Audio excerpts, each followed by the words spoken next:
much, everybody. Thank you, Professor Bharat. Thank you, Major Mehrotra. Thank you, ma'am. Dr. Banerjee, stay here. I will introduce you and I'll add Vidya here. Hi, Vidya.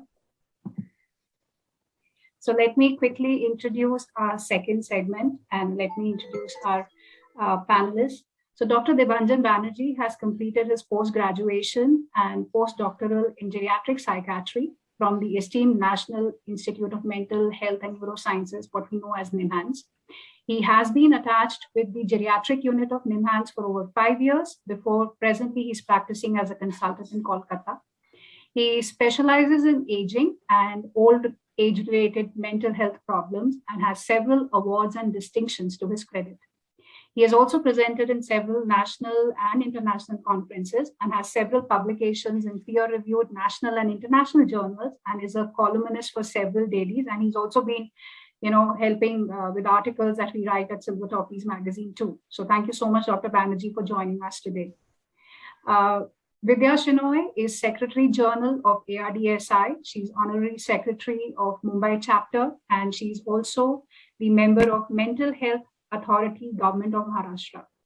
She's an integrative therapist and a dementia care specialist and qualified with masters in economics, management, and with professional training in yoga and pranayama. She is also, she's also trained in dementia and geriatric counseling. She is the founder of Smriti Vishwam, which is Universe of Memory. It's a specialized dementia daycare center in Mumbai. She has also established a volunteer group, Purple Citizens Brigade, for the cause of dementia. And other than imparting a lot of training, she is highly committed to spreading the message, remember those who cannot remember. So thank you so much, Vidya, and thank you, Dr. Banerjee, for joining us today. And I'll hand it over to you, Dr. Banerjee, to lead this conversation. Thanks, Nidhi. Thanks for having us here today. And finally, it's great to be there with Vidyaji. So I think she's really had a lot of busy days as the World Alzheimer's Day went and the World Alzheimer's Month as well. There usually is a lot of awareness programs, but I think we all keep it in mind that it's not just about a day or about a month. This is something which affects identities, lives, not only of one person, but of families altogether. So basically what we are going to do in the next 20 minutes or so is, discuss our perspectives on how to empower caregivers, and especially as Vidyaji has been working extensively with caregivers, and she was sharing pretty interesting stories even a few days back. I'd really like her to tell the same to the audience as well.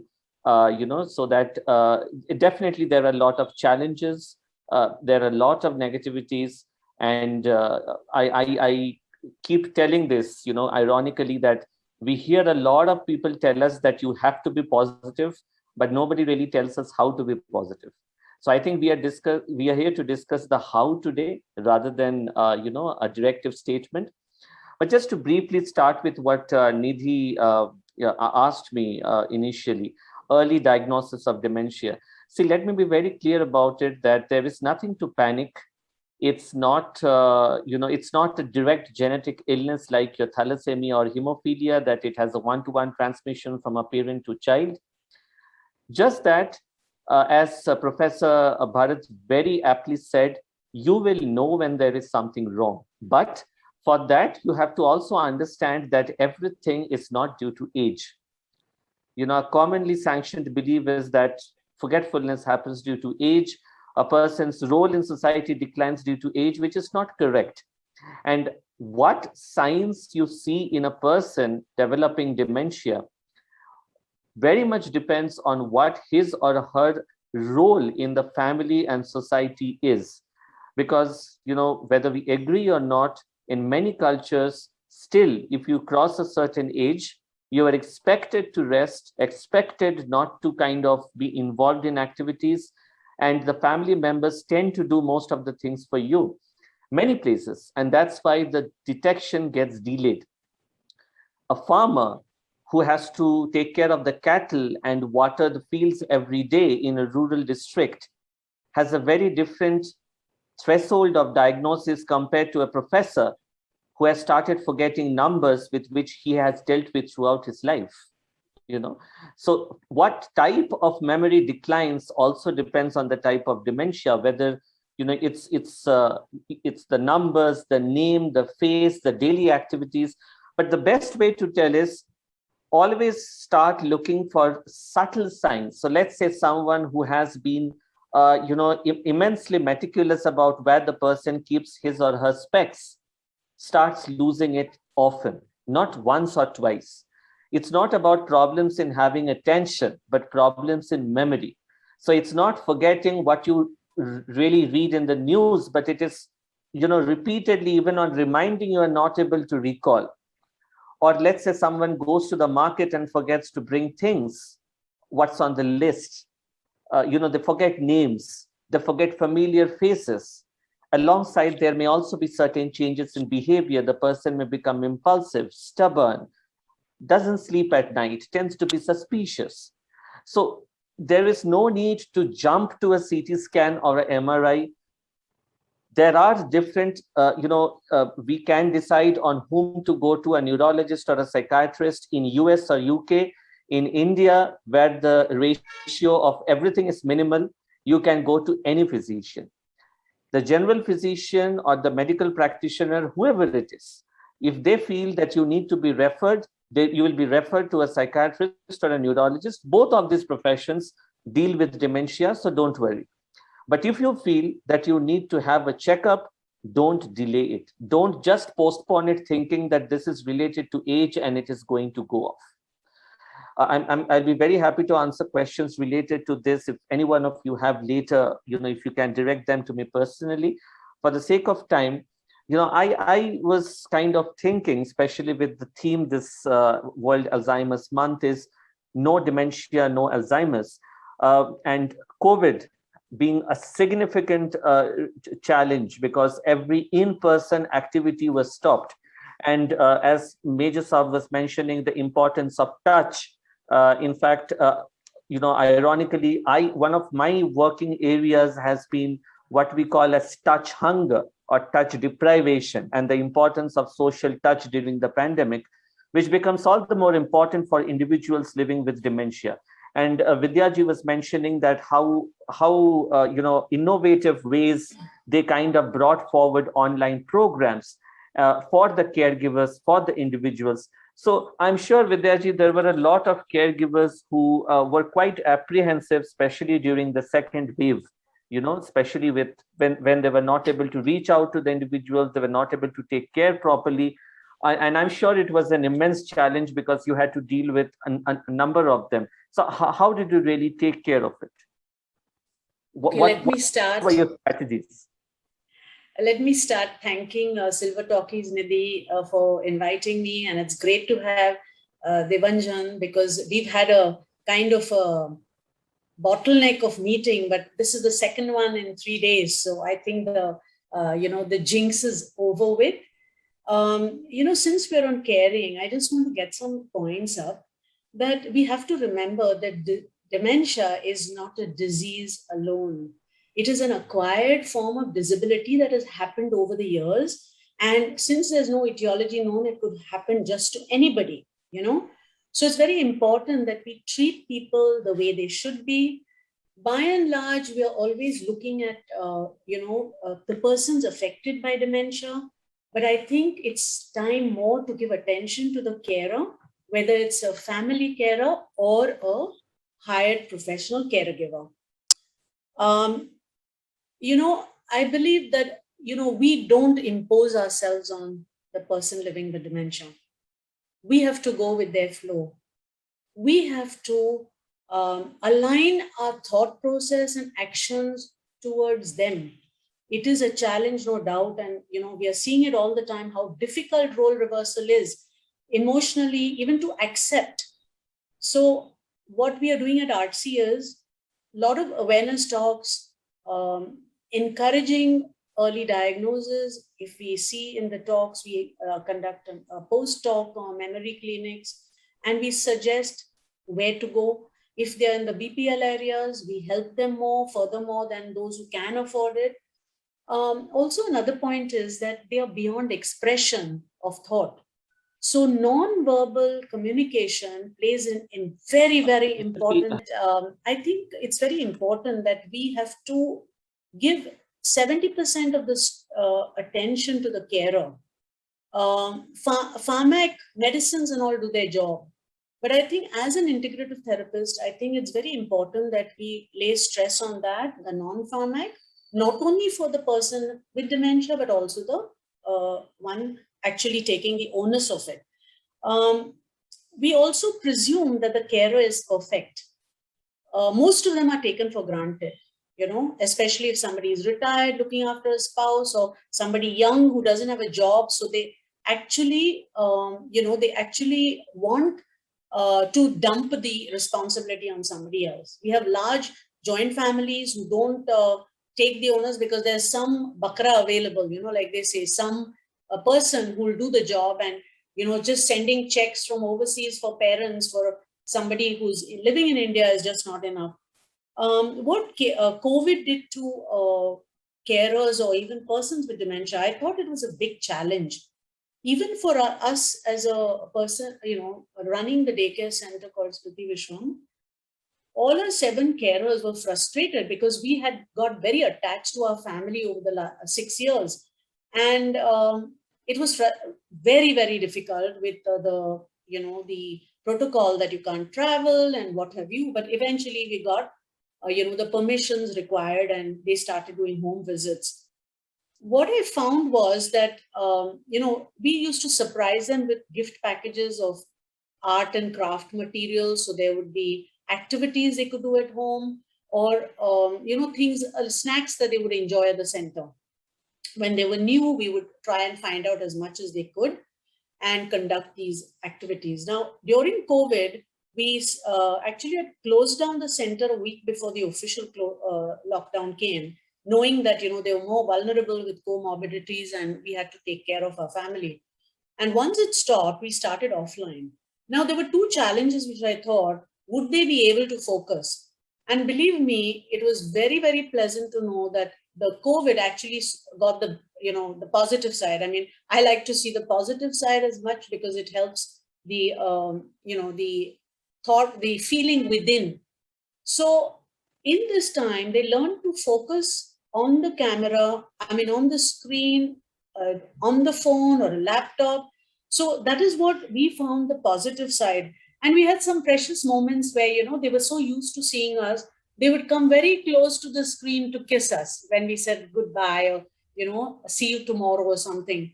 So they learned to focus. That was another positive side. What I thought is a carer requires certain basic traits, which are all innate and inborn, but some of us put it on the back burner. Compassion, patience, empathy, love, being able to see oneself in the other's shoe. I think we need a lot of that, because unless we identify ourselves with their problem, we will never be able to handle them. Let me tell you, physically, they may not be capable, but they are alive inside. They're alive with emotion. Involve them in whatever you are doing, presuming that they can answer you back. I can give you examples where people have been in coma and we've talked to them and they have twitched their eyelid or they've moved their fingers or toes. So don't take them for granted that they're just lying on the bed and not being able to understand you. Go down to that level, speak slowly. They do understand, they will respond. And I think these are the ways we can, create that positive energy in them. So I think it's, great. And I have to share this thing, which I shared with Devanjin about the mask. See, the families were very worried with the servants coming in and out. What would happen? How would they wear the mask?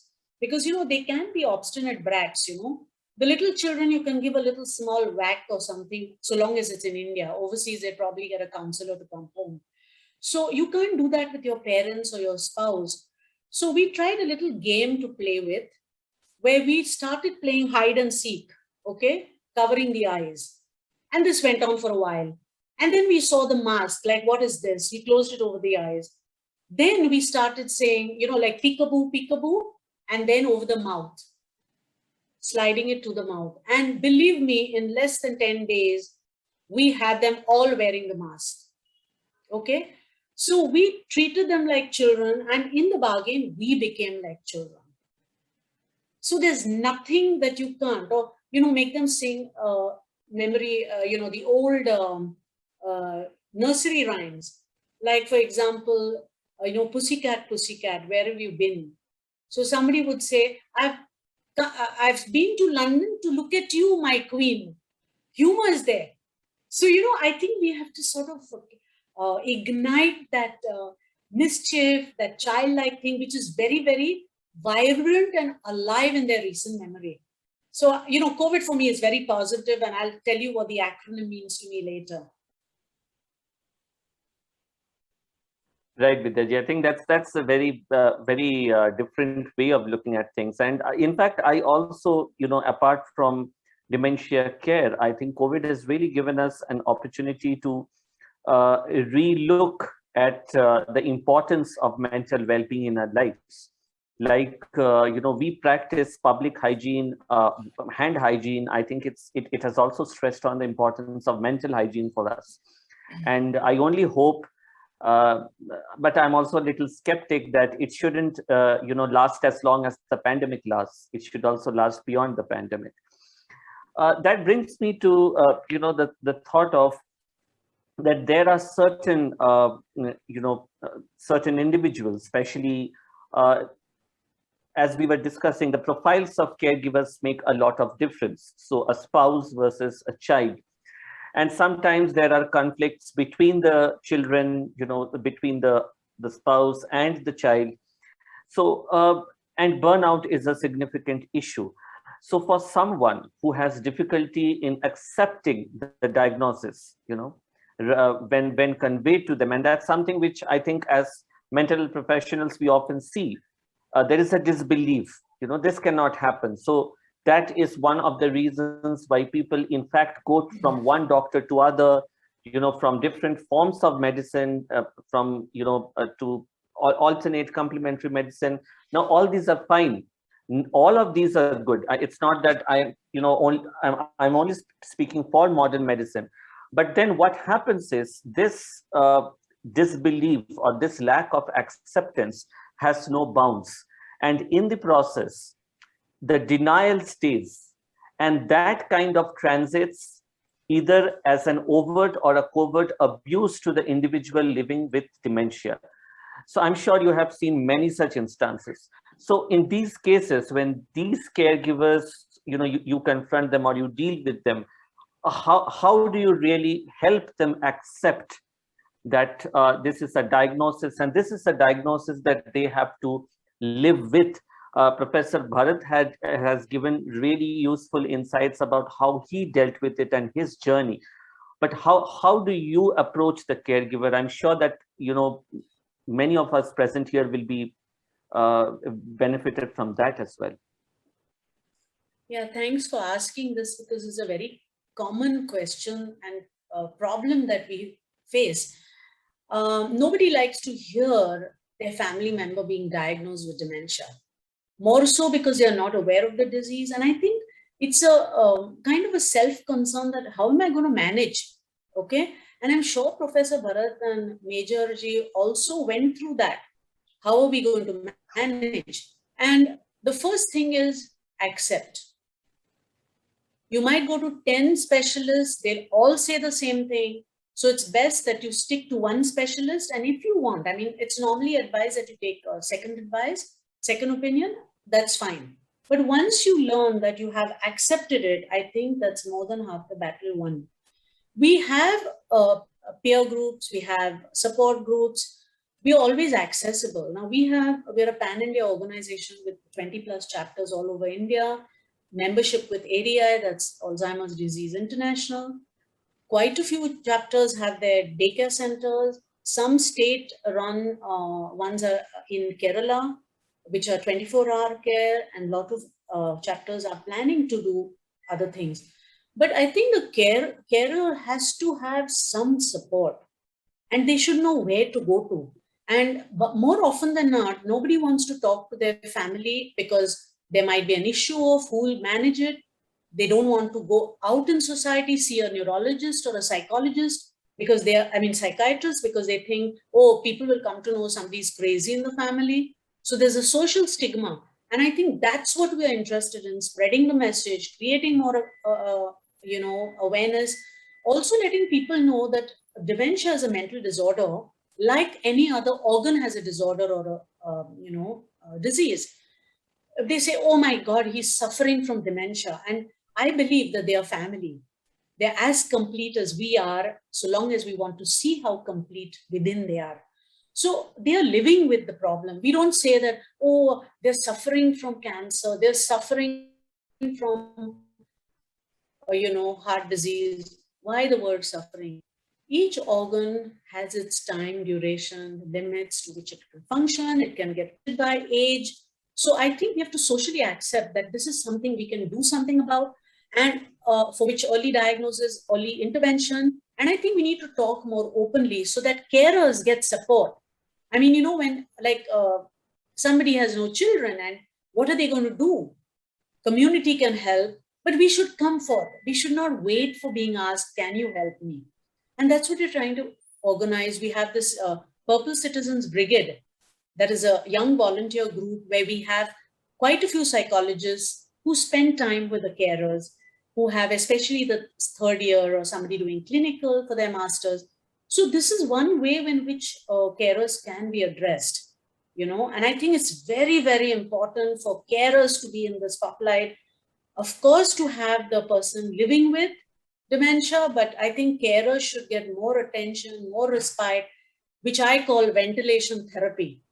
They need to ventilate, they need to get it out of their system, because eventually that is going to affect their physical health, which will show, but the mental health doesn't. And I'm really happy that Major Sanjay and Professor Bharat Sethuram are actually talking. And as you said, that it's difficult for males, we find that there are more female caregivers, and who can handle, because they multitask, they've had enough in their marriage, or, as their children grew up, or when they were, not a nuclear family, they were a joint family. So women have faced the brunt of society anyway. So nothing, I mean, they can handle anything. But for men, I think it's important that they need to talk to somebody in confidence and look after their mental health, which will take care of the physical health. And we are there to support that in confidentiality. Yeah, a very, very important point, Vidyaji. In fact, I remember that at roughly a couple of years back, one of my patients, we all expected that, things were going fine, and the behavior problems were relatively stable. And then one fine day, his wife, suddenly we heard that, she had a sudden loss of consciousness, and then her BP had shot up. It was beyond 200 by 120, and we found out that she had been missing her BP pills for quite some time. So it often happens that in a venture for caregiving, and for the caregiving challenges, a person often stops taking the care of his or her physical health. And that is where not only physical problems start coming in, but also a lot of psychological, social aspects. It's very important, as Major Saab was highlighting, to reach out to people for social support. Doesn't matter, your friends, your families, your relatives. I always direct people to the ARDSI, because in India, ARDSI forms kind of, the core of dementia support and care. There are, in fact, apart from my medical profession, I also work with the Google News Initiative in fighting misinformation. And like any other illness, I think misinformation is something which also deters the care for dementia. So if you have to really come across some valuable resources, again, the resources are not foolproof, they are not generic. You have to kind of, like I said, toolkit, you have to take from them and use as how you can. There is the ADI, the Alzheimer's Disease International. The ARDSI has fantastic resources on its website. We have the Dementia Care Notes, which gives perspectives of caregivers like Professor Bharat and Major Sab, and you can actually discuss with them, write blogs about your own experiences. We have the World Health Organization I Support Manual, which is available for free. And that manual is basically just an animated version taking you through the entire journey. It's like a workbook, which gives you small exercises, assesses how you have understood, and then takes you forward. And beyond everything, it's always important to know, be informed what you are dealing with. Let's say usually in dementia, sudden unconsciousness, incontinence of urine or stools, difficulty in mobility are things which do not appear in the first stage unless the person had recurrent strokes. So if such thing happens, please seek medical care, because many people ask me that does dementia reduce lifespan? It doesn't, but it doesn't per se, but neglect of the associated medical conditions can further worsen dementia. One of the best ways to slow down the progression is if the person has diabetes, control the blood sugar. If the person has high BP, control the hypertension. Control the hypothyroidism if the person is on thyroid pills. If the person is not enough mobile, encourage mobility. And very importantly, something which is massive in India, correct vision, correct hearing, which is of utmost importance. Vidya ji, were talking of social stigma, and I think that is one of the main reasons, even in our Indian research, that people do not want to take medical help, because a person not being a person, as Professor Bharat was mentioning, that you lose a person inside, you do not lose a life, you lose an identity. So a person behaving weirdly, a person behaving differently is often considered to be a taboo. The person is not involved in decision making, the autonomy goes off, the dignity goes off. But remember, somewhere deep inside, even if the person is in a moderate or a severe stage, the person, quote unquote, is still alive. And it is still a hurt to the dignity. What is worse is, me and you can speak it out that don't disrespect me, but probably that individual cannot bring it out to his or her own voice. So in this case, often when caregivers, the same thing that Professor Bharat mentioned, that often they feel guilty of living their own lives or balancing their role between a caregiver and Mr. X or Mr. Y or Miss, Mrs., whatever. So their identity and the identity of a caregiver. So when you have dealt with so many caregivers, you have discussed in the groups, how do you really help them? I'm sure that the balancing is not really a very easy task, but how do you really help them deal with this balance? Okay, the first thing is that the carer is also an individual as much as the person with dementia. The carer has focused his or her entire life for the care of the family member.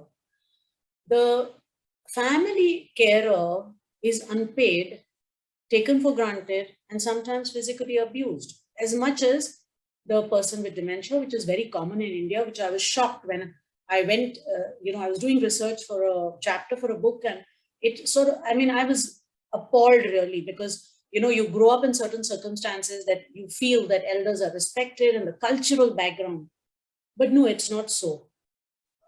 I feel that one good way would be division of labor. If we don't have extended family, for example, because you're in another place, I think there are a lot of people in the community who will be ready to help. And, I always say the thing that ask and ye shall get. So you have to come out and ask. Sometimes when you offer help also, in a very subtle way, you can get an answer back that you can contribute to that family. We have had experiences where we've offered help and they've said, do you think we're incapable of, or do you think we can't afford? And I just say, no, it's just that I had a lot of time on hand and that's how I want to give my time to. So you have to see the other person, how they are and how they would feel, because you cannot upset them anyways.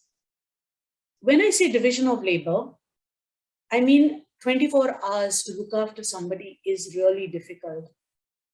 Find some organization where you can speak, or somebody who you trust implicitly not to divulge information shared in confidentiality at a weak moment of time.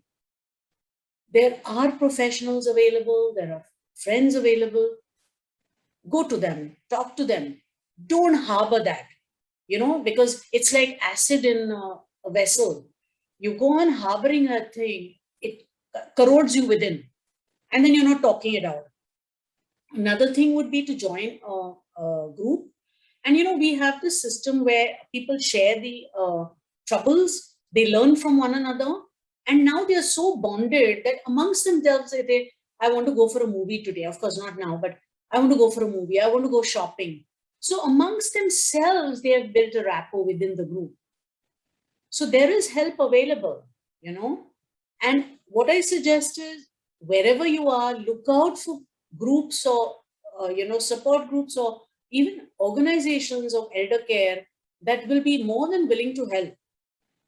But talk and ask.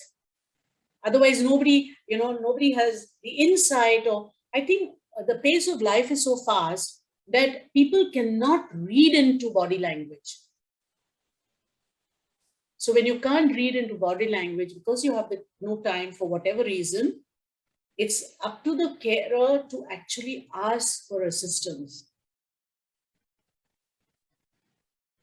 I think that's brilliantly said, that we have to talk, and that is something which many times we keep inside us, and then it manifests in a different way. Vidyaji always mention, remember those who cannot remember. So, be it caregivers or those who know caregivers, and, for the Silver Talkies and for all of us, this World Alzheimer's Month, and till the next, or, for many other years to come, what is that one message that you would like to give to the caregivers and to those who are listening? Identify yourself with the person. Do a double somersault or 2.5.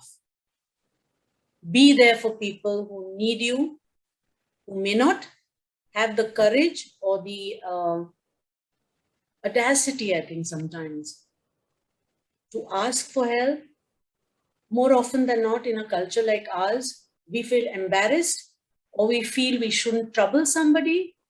Times have changed. There are people available. And I can assure you that, my number is there with Nidhi. I'd be more than happy, thanks to the virtual platform or the, WhatsApp Zindabad call making that is free also. And I'd be just happy to do whatever I can, not only in the individual capacity, but also as the organization level. Thanks, Vidyaji. That was, really insightful for me as well, as, an geriatric psychiatrist. I think I'll just slightly add to that irrespective of whether you are caregiving or not, especially what the pandemic has taught me is that all of us have hidden talents inside us. It is just fantastic to live them at one point of life every day. Just do what you feel like. Hum your favorite song, dance to your favorite tune, read your favorite book. Do just, of course, don't take this, don't tell Dr. Banerjee has told this and go and yell at someone. But, it's living life. And I think that's really missing. We tend to care for everyone around us. We tend to care for our career, for our living. But in the pursuit of living, we forget to live. So let that not happen. Sorry, Vidyaji, you were telling something. Yeah, may I share my acronym, which I keep changing all the time, obviously, depending on the, the audience that I'm relating with. So, I start with a C, which taught us to meet the challenge. I'm not saying we were challenged, but we met the challenge. We learned to be more compassionate. We used corrective measures to improve upon whatever we're doing as caregivers. We connected with people, in whatever way, but we did connect. The O was an opportunity for us to grow as human beings, as individuals, being more sensitive, and an opportunity to go further than what we could have done physically. But of course, there's nothing like in person. Then the V was we learned to make time for valuing people. We learned the value of life. We learned how, fragile life is, how, life is untold, because people lost a lot of relatives and friends in the COVID, untold and unasked, of course. So we learned to value life. We learned the importance of virtual education, which was still lagging behind in a country like ours. We said, oh, how would it happen? It happened, and if people with mental disorders, including dementia, could do it, I think all of us can. I was the interaction we had with people, and we realized that, we can interact with not being in person also. Long distance, we can do it. Distance was something else. And we learned also to introspect in what we were capable of. What were our priorities in life now? We learned to introspect, and the D was a determination that, come hell, high water, COVID is going to be defeated.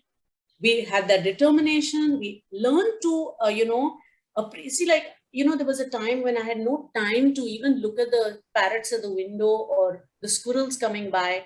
And when the lockdown was imposed, I said, oh my God. So when I'd have my warm water in the morning, I'd see all the birds coming. I'd see butterflies in the garden. And it was just amazing that, divinity was closed. Nature was closed. So I think COVID gave me a lot of positivity, and it made me look more into other people and, of course, into myself for introspection and be a better human being. Really, really nice. I just wish I had this acronym at least before the second wave, because things were really tough for us as frontliners in the hospitals.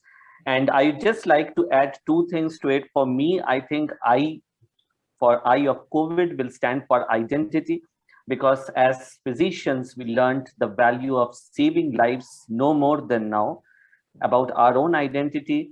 And because I deal with misinformation, fortunately or unfortunately, I should keep the D for digital balance, because even though virtual world has brought us very close, we also should not forget that the pandemic will eventually cease, and the screen is not a substitute for a hug, for a touch, or for a pat on the back. So over to you, Nidhi. Over to questions. I think we can end the session here. Thanks, Vidyaji. Thanks for your wonderful insights as always.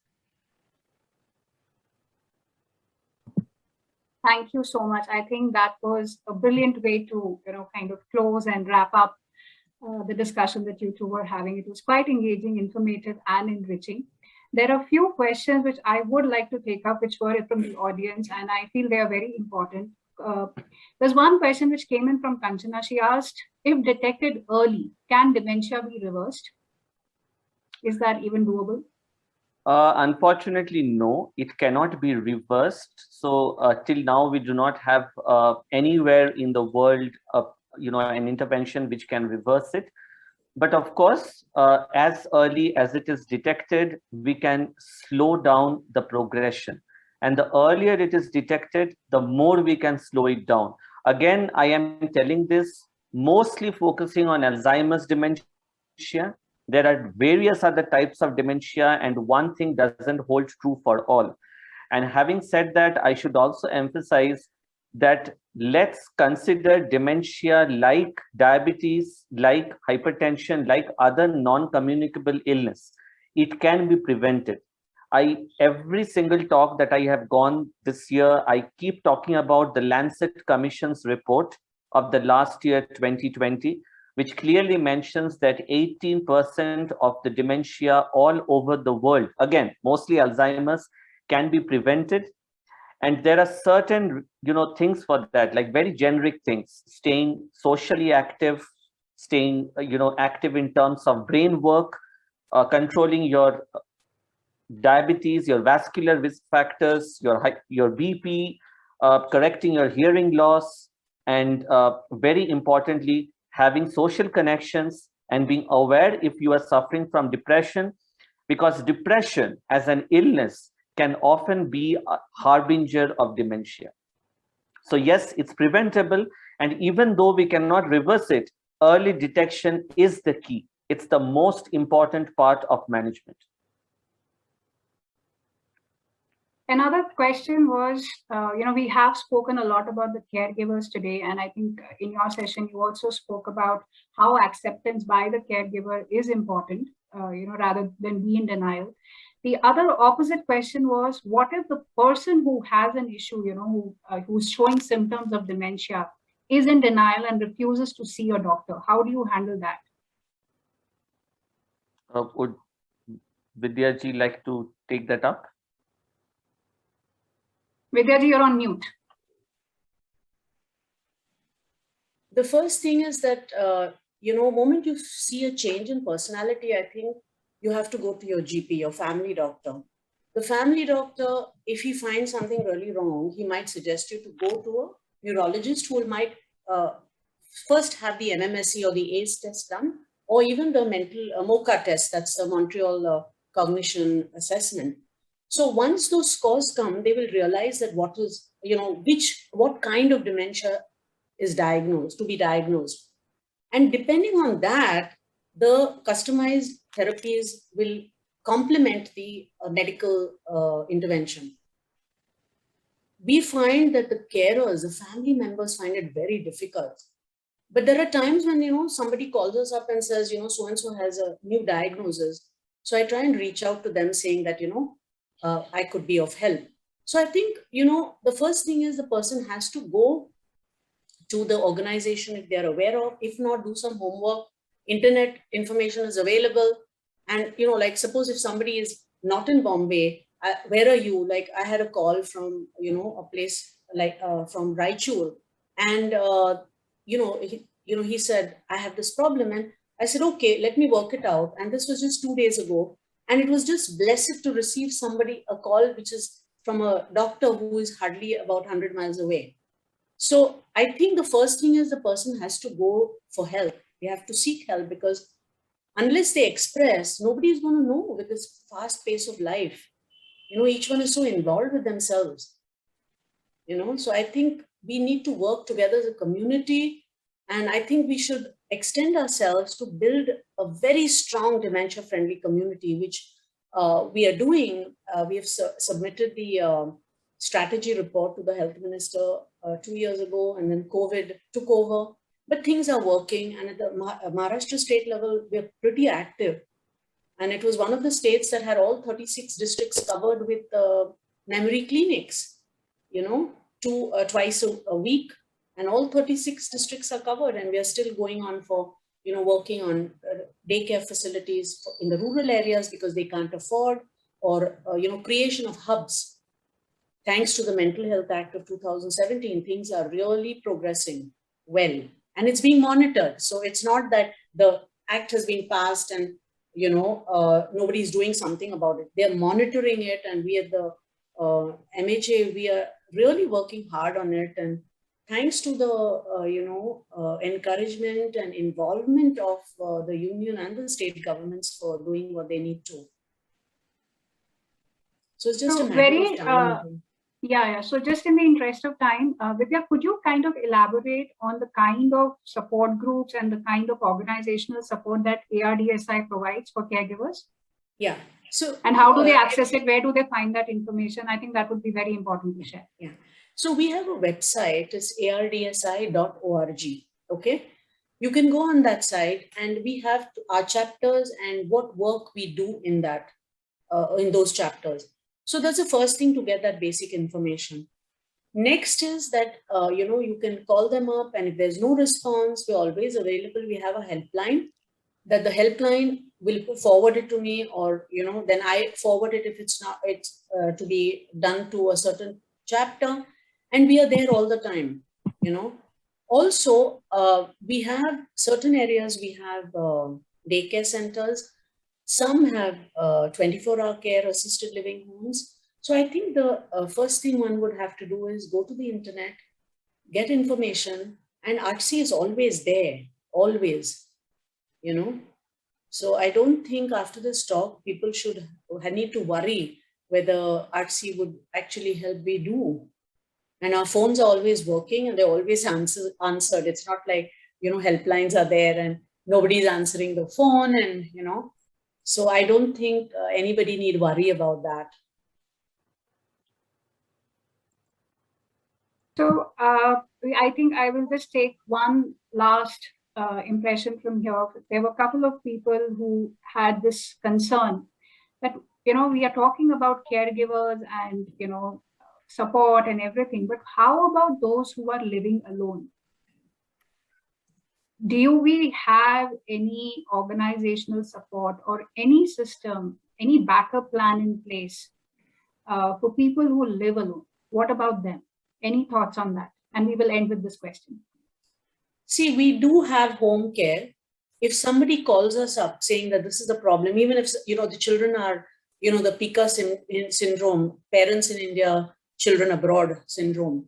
If that happens, so, what happens is that people need not worry about not getting help. We do home care services, we do home therapies, depending on the need of the person. Some families just want it twice a week, some want it every day, barring a Sunday, because they don't have anyone. So we do that. We do have customized plans and they are reasonable. I can't say they're cheap, I can't say they're expensive, but I think when we customize the services, we're sensitive to people because a lot of them are middle-class people and we can't expect them to pay like on an hour bit, So it's very sensitized and programs are done according to their need. Somebody calls us up and says, oh, my father's alone or my mother is alone. We do a clinical visit for first to know what the person requires and we are there. We are there. And of course we have trained staff, so that's not a problem. So, and it happens in most of the places, most of the chapters are doing that. So I don't think one needs to worry about it. For example, even if the spouse is there, if both husband and wife are there, or father and son, or whoever, we suggest them also that if you need a break, thrice a week or, every day barring Sunday again, if you need an hour and a half to do your thing, go to the bank or just go out, change the environment for yourself, we do that too. So it's just not therapy or, companionship. It is more concentrating on the needs of the carer, which is very, very important. Okay, thank you so much. Professor Bharat, Major Sanjay, any last points, any last thoughts that you would like to share with us before we wind up? Thank you. I enjoyed the session. I just wanted to add one thing to Dr. Banerjee said, whether it's the same Lancet report or some other report I read. There's a substantial correlation that they have found between dementia and lack of hearing. So one of the recommendations was the moment you start having hearing losses, get yourself fitted as soon as possible. Do not put it off. Do not worry about shine and looks and all that. There's a strong correlation between not having audio inputs into the brain and dementia. That's what I would like to add. The important thing. Thank you for sharing that. Major Sanjay, anything that you would like to add? Any parting thoughts? You're on mute.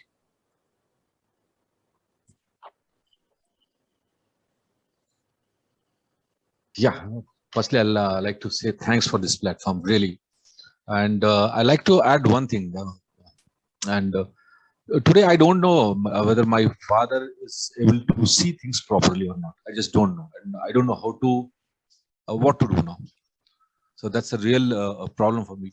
Like he keeps sitting and watching TV. I don't know whether he is able to see also, see clearly or not. I don't know. Because what I remember around 3 years back, I changed his, got his eye tested. At that point of time, he could respond a little bit. Now he can't. I think, yeah, those are the real issues, Yeah. which make it very difficult to handle. But a lot of strength to both of you. Thank you so much for being so honest, being so candid and speaking from the heart. And I'm sure, based on what you read in the comments, everybody really loved that about you, that you were very candid and very open in sharing what you're going through. And Bharat, your candidness, I think, really touched our hearts. So thank you so much. A lot of power to both of you, and thank you, Vidya, and thank you, Dr. Banerjee, for joining us and for making this such a sharing that. All right, everybody, thank you so much for joining us, and thank you for staying back. It actually extended much longer than what we had planned it for, but I think it was very much needed. So thank you for staying back and listening in, and it was a pleasure and honor to have you all, really privileged. Thank you so much. Thank you very much. Thank you, everybody. Have a great weekend ahead. Thank you. Bye-bye. Thank you. Bye-bye. Take care. Have a lovely weekend. Bye-bye. Stay safe. Bye, everybody. Bye-bye. Bye.